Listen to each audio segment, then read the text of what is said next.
Leo, welcome to your May 2025 tarot reading. I'm Kate. I'm a tarot intuitive, and these are the collective messages for my Leo, Sun, Moon, Rising, Venus. If you have a Leo partner, tune in. These messages may resonate for you as well. So I want to know in the comments, Leo, do you have like a bonus coming in from work, or has somebody gifted you money? Like, I just saw a bunch of gold when even before I pulled this card, I was getting the color gold coming in, like wealth and abundance. And then I pulled this card for you. So I'm like, y'all have either some blessings coming in, whether it's material possessions, something that you really wanted to bring into your life, or maybe an increase in money. It feels very good. But this is an affirmation that might be good to repeat yourself throughout the month ahead. I am financially secure, especially if you're trying to bring in more wealth and abundance. Say this every morning when you're looking at yourself in the mirror. I am financially secure. I am financially secure. Remain open and receptive to all the financial opportunities that life has to offer. Trust that all of your financial needs will be met. Prosperity is yours, and life is plentiful with everything you need to fulfill your desires at your fingertips. Your hard work has paid off. So that is a beautiful message. You are financially secure. Let's see what other messages are coming in for you. You have the King of Swords in reverse. I am hearing you're keeping your mouth shut about something, and maybe it's something that you would normally speak up about, or maybe in the past you wouldn't have had the maturity or the finesse to know when to keep silent about it. But I feel like you're really choosing your words carefully. And even though this King of Swords is in reverse, which some people are going to look at that card and they're going to be like, I don't see that interpretation at all. I would never interpret it that way. This is what my intuition is telling me, is that there's more clarity coming in on when to just listen.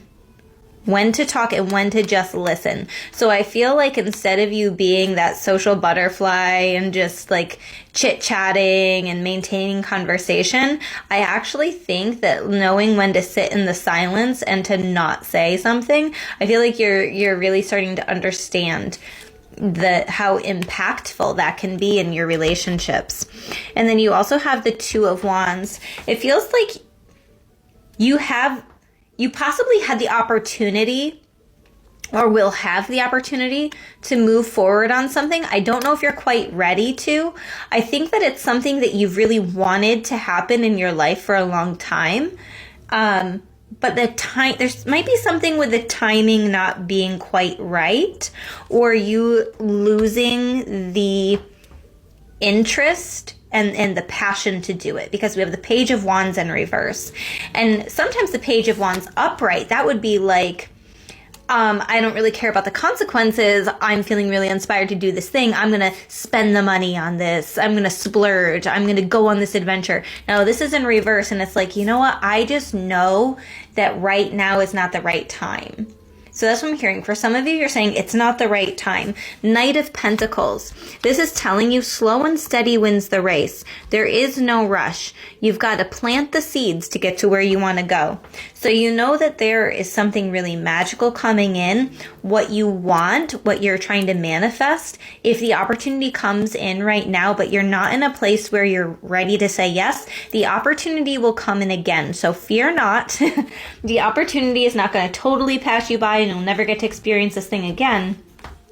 It feels like this thing will come back around to you. But I feel like you have the maturity to say, you know what, I've got to focus my attention on this other area right now. It's the mature thing to do. It's the adult thing to do. I've learned a lot of lessons, and I know that if I were to just say, like, yeah, let's move forward on this, whether it's a relationship or a business opportunity or whatever it might be, I feel like there's success coming, but you know that this is an investment, right? It's an investment of your time and your energy, and you got to be very strategic at this time is what I'm hearing about where you're placing that.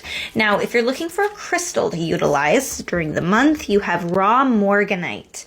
It's number 46. I use this crystal to connect with my angels. So if you really are trying to look to connect with past loved ones or the angelic realm, raw morganite might be a good one.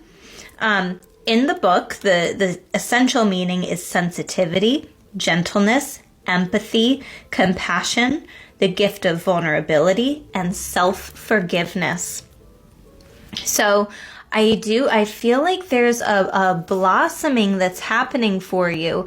And I almost get this vision of you sitting with somebody in the silence, or just holding their hand, or spending like quality, tender moments with somebody. There's a lot of empathy and compassion. Somebody in your life might be going through a really difficult time, and I feel like you just being there for them and showing up is like the most help that you could give, right? It's not necessarily about financial, how can I help you financially? What things can I do for you around your house? It feels like even just spending quality time with them is, in its own way, helping that person. Your gentleness, your empathy, your compassion, your ability to be vulnerable with them and share your story might be able to lift other people up out of a hard time that they're going through. So raw morganite, maybe carry that with you if you have a piece, or even if it's not raw, if you have it in bracelet form, maybe wearing a bracelet. And then the message from the Fae, you have believe in magic. Open your eyes and see the magic that's all around you in nature. The Fairy of the Northern Lights says you are a part of nature, so you are magical too.